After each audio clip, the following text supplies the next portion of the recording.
অনেক কথা বলার ছিল, অনেক কিছু লেখারও ছিল,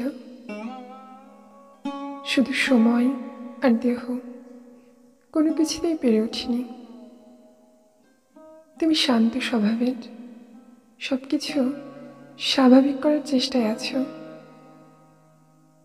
আমি তাতে ঘিটালার প্রয়াসটুকুও করছি না বা করতে চাইও না।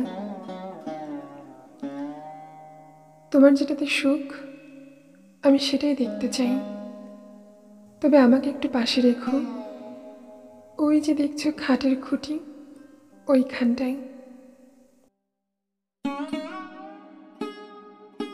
জানো তো, পশ্চিম থেকে একটি সংবাদ এসেছে, বাংলাদেশ নাকি তার মৌলবাদী রূপ ফিরে পেয়েছে। যদিও এটাতে আমার মাথা ব্যথা নেই। যে দেশ তার আদিতে ফিরে যেতে চায় তাকে ফিরতে দিতে হয়, যেমনটি তুমি চলে গেছো আমার কাছ থেকে তোমার আদির কাছে।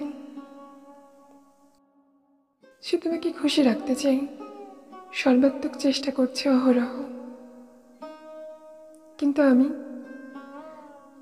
আমার তো সেই অধিকারটুকুও নেই।